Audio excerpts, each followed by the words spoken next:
Hello everyone, my name is Shanae Jones and this is KNKY, which stands for Know the New Kinky You.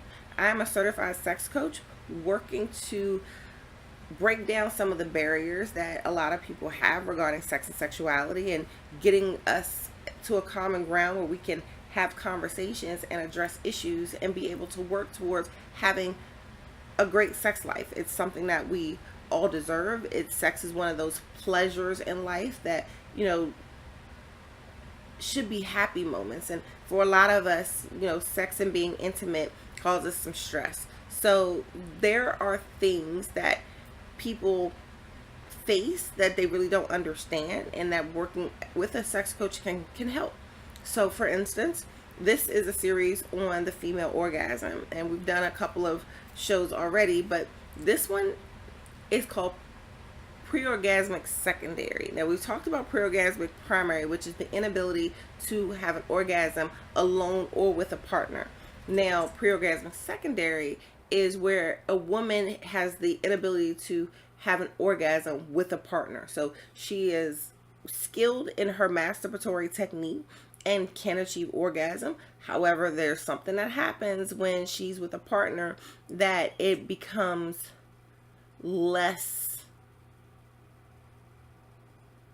available to her. She's not able to connect with herself in a way that will allow her to orgasm. So there are some causes for it. Now, there are medications can cause issues with sex drive and the ability to orgasm, but excluding medical issues, let's say that there are different types of things that can contribute to it. And a lot of these are very mentally and emotionally focused. So causes are a lack of trust, fear of intimacy, the inability to let go, which is really, your need to be in control of the situation. So you're not giving yourself the opportunity to relax and release enough to be able to have an orgasm.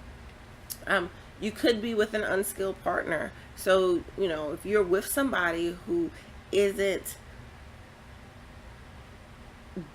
hasn't been taught. I'm not gonna say he doesn't have, but or she doesn't have. We're talking about female orgasm. So he doesn't have or she doesn't have the ability to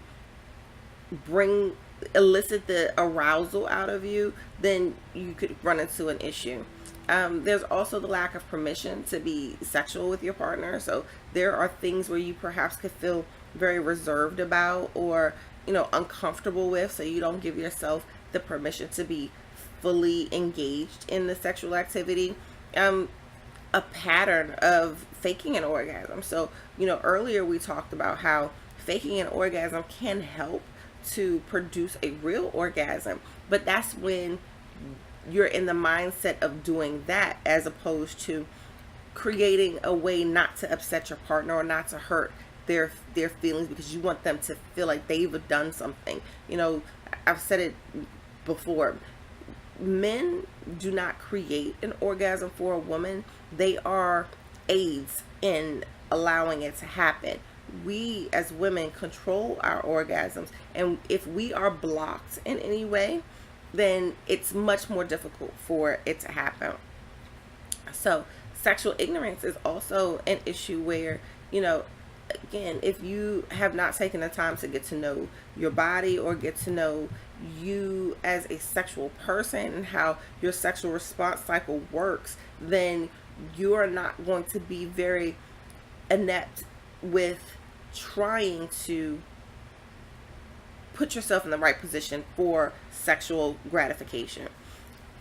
Poor communication with your partner. Now, if this is a big thing, especially with couples, if you have certain things that you like, certain proclivities, things that turn you on. So perhaps you have a thing for your neck, or you like your breasts touched, or you like your ass smacked, and you're not communicating these things, or if there's a certain way you like to be stimulated with your clit or through your G-spot, and this, and you're just not communicating it with your partner, then that creates an issue where now your partner is sexually ignorant because they haven't been given the tools to be able to assist you in your orgasm journey.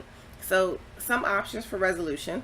that you can think about is that when you're working with, especially working with someone like me as a coach, you need to identify these issues that live in your head so that you can release the blocks and correct for technical issues, because it could just be a matter of technique, and you need to figure out different ways to stimulate yourself when you're actually being physical with someone. And most women, again, don't achieve orgasm without clitoral stimulation. So if you're being intimate with a partner with vaginal or anal penetration and you don't stimulate your clitoris, then you're not going to have the same experience as if you were masturbating. You have to give yourself permission to please experience pleasure with a partner, because again, it's a connection that you have to build in order to get that. So you have to give positive affirmations and, speak energy and positive energy into the air so that you're not holding on to a bunch of negativity, because that is a mental block that's going to stop you. Perhaps you're having issues in your relationship, which is a real thing for a lot of people. I mean, it could be a sexual issue, but a lot of times what we find out is that sexual concerns and relationships aren't necessarily based on sexual issues. You can have all kinds of different things that are impacting your ability to connect with your partner. And if you're fighting, or if you're not talking or communicating, then you lose that ability to build that connection. So when you're in that particular situation, there's a 3 doors evaluation that you have to kind of do. You can do nothing, you can work to change the relationship, or you can end the relationship or leave it. In a relationship, it's hard, especially depending on the circumstances and the time that you've been together, but sometimes it's for the best, and you have to start to evaluate what's important to you. So women also, we need to be empowered. Understand that we own this. This is ours to have, and that we can't make it happen, but we can let it happen. We have to put our head space and our emotional space and our physical space in a place where we are allowing ourselves to feel the pleasure and experience the release. So there are 9 steps to aiding this process. So breathing, using fantasy, foreplay, sustaining the arousal, because again, if you've ever looked at any of the other videos, there's a sexual response cycle that starts with desire and arousal and goes through. So we have to be aroused the entire time. Our sexual response cycle goes back and forth in waves. Apply clitoral stimulation. It is needed for the majority of women. Use fingers or toys to mimic the signs of orgasm, which is that kind of faking it till we making it type of situation. Practice PC exercises, pelvic control exercises, Kegels is something that's important, and we'll talk about more at another point. And to really just give yourself permission to experience pleasure and have fun. So I am Shanae Jones. This is KNKY, which stands for Know the New Kinky You. And if you're interested in sex coaching, I offer a free 30-minute consultation for anybody that has questions, concerns, or things that you just might want to talk about to somebody who is certified and trained to do it. So I hope you enjoyed the video, and feel free to reach out if you need help. I'm Shanae Jones. Have a good evening.